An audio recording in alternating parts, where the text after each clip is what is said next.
Baltimore, Camden, Gary, Philadelphia. The internet has a ton of opinions about what the worst city in America is and why. Blight, crime, poverty, and a shrinking population are common themes with a lot of these cities.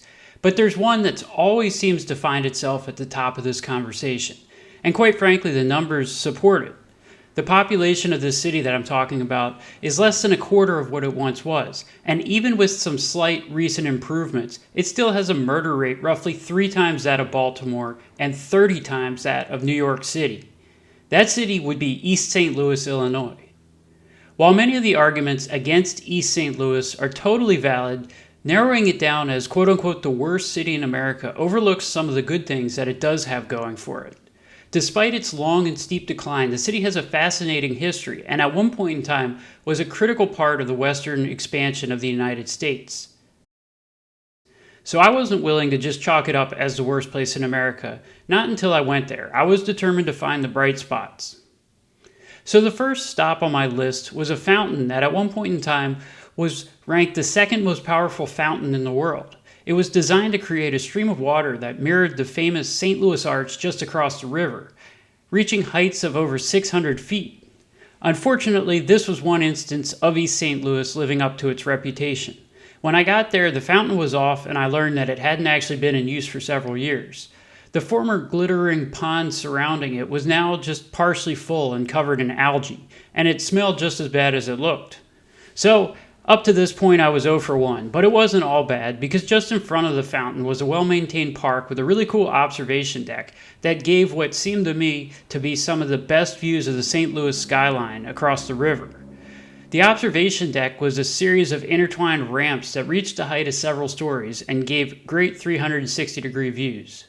The park itself was called Malcolm Martin Memorial Park, named after a prominent St. Louis resident and distinguished World War II veteran.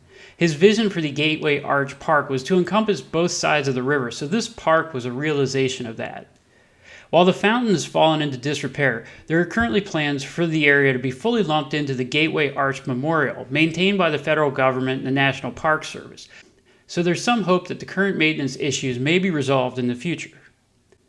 The next stop was my favorite, and it opened up a whole new rabbit hole of incredible history that I never even knew existed, and that was the Cahokia Mounds. It's the site of a large Native American city that would become one of the largest in the area.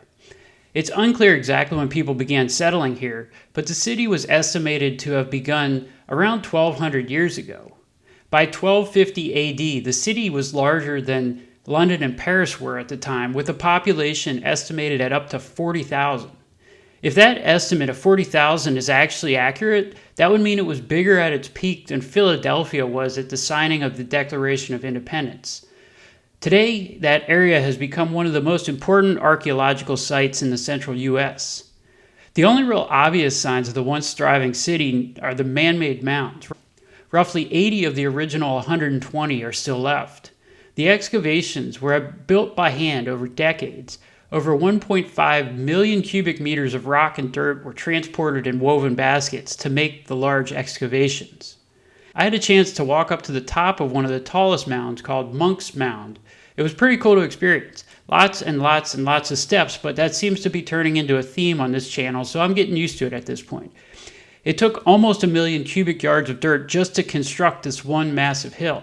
And from the top, you have sweeping views of many of the other mounds in the area, as well as the St. Louis skyscrapers off in the distance.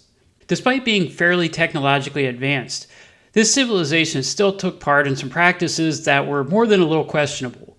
One of the mounds, Mound 72, is essentially a mass grave for hundreds of human sacrifice victims. It's not really clear what led to the abandonment of the city. Some scholars have speculated that overfishing, overhunting, and deforestation might have been the main cause. Others think maybe flooding, but still others think that it was more socially driven, related to politics and cultural clashes. But whatever the cause, by the year 1350 AD, the site was essentially deserted. The area would be sporadically inhabited over the next several hundred years, but it wouldn't be until the United States began its westward expansion that it would really start to fill up again and play a significant role in history. Which takes me to my next stop on my trip, the Eads Bridge. It's a significant bridge in both history and engineering, and it shows how important this area became during the westward expansion. So what makes this bridge so special? The length of the bridge combined with the strong currents of the Mississippi made it a major design challenge. Standard bridge design and construction techniques wouldn't suffice. Ultimately, these hurdles were overcome by it becoming the first large-scale use of steel in a bridge, a major step forward from the wrought iron that had previously been common. A young Andrew Carnegie played a major role in the construction of this bridge. By switching from iron to steel, the engineering issues were addressed, but it created a whole new set of problems, financial problems. Many people questioned if Carnegie would be able to actually pull this off. Steel had been in use by this time, but never on this type of scale. The budget exploded, and on more than one occasion, it looked like the project might not even be finished. But when it was finally finished, 7 years after it started, the bridge cost an incredible inflation-adjusted $280 million. More than a dozen workers were killed in the construction, and countless others suffered significant injuries. And at first, the bridge was a financial flop. At one point in time, following a railroad boycott, it sold for 20 cents on the dollar and was the catalyst for the largest bank failure in America at that time. But fast forward 150 years and the bridge is still standing strong and still in use today. It's considered by many to be one of the greatest bridges in existence, thanks to its designer's bold vision and willingness to take risks that many other people shied away from. The chances taken on this bridge and the cost paid to get it built give some context for how important the St. Louis area was in the mid-1800s. The city of East St. Louis, Illinois, was established in 1861. By the 1870s, St. Louis, Missouri across the river had grown to being the fourth largest city in America. The area was doing a little bit of everything from an economic standpoint. It was an industrial powerhouse, a critical logistics hub for boats along the Mississippi River, and thanks to the newly opened bridge, it was now one of the few major crossings. For the next 100 years, East St. Louis would remain important, specifically in the industrial space. But like a lot of cities around the country, things really started to decline in the 60s. The decline picked up steam in the 70s, and it would get about as bad in East St. Louis as anywhere in the country. Crime spiked, and for many years, the city of East St. Louis was at the top of the list for most violent cities in America. Several East St. Louis serial killers didn't help the city's reputation. Things may have reached rock bottom in 2010 when the mayor of the adjacent village of Washington Park was murdered as he sat in his car. East St. Louis has limped on, but crime and population exodus has continued. It's not really clear what the path forward looks like for the city of East St. Louis. As much as I wanted to be optimistic about the bright spots in the city of East St. Louis, the truth is that the issues far exceeded the bright spots.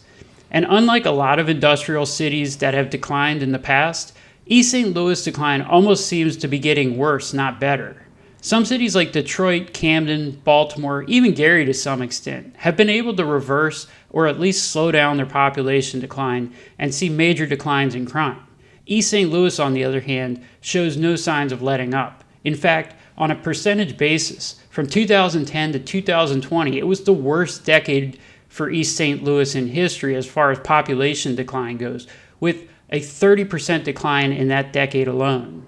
So if there is a positive path forward for the city of East St. Louis, in my opinion, it's largely dependent on the improvement of the larger city of St. Louis, Missouri across the river.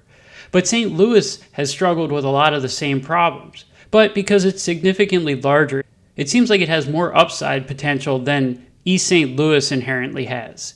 If St. Louis, Missouri can follow in the footsteps of cities like Pittsburgh and Detroit, then I think East St. Louis has some chance. There are some positives going on the Missouri side of the river. The relatively new baseball stadium is a gem, and the surrounding area has been well integrated and is very lively on game days. The Arch in St. Louis is truly one of a kind and will always bring a steady stream of tourism to the area. And given its incredible history and architecture that St. Louis has, as it was once one of the 5 largest cities in America, there definitely could be some revitalization, but it's going to take a lot of work. East St. Louis, if this were to happen, is positioned in a good spot geographically close to downtown across the river. So if there was a time that St. Louis could really get its act together, then maybe East St. Louis could feel some positive residual effects from that. But unfortunately, St. Louis, while it's still positioned better than East St. Louis, it still has a big string of problems. It ranks near the top of most crime rankings and is still seeing a population exodus, and it doesn't look like it's slowing down in the same way that cities like Pittsburgh and Detroit are seeing. So as long as St. Louis's population continues shrinking as it has done for many decades now, there's not really any reasonable reason to expect East St. Louis to turn around either, unfortunately.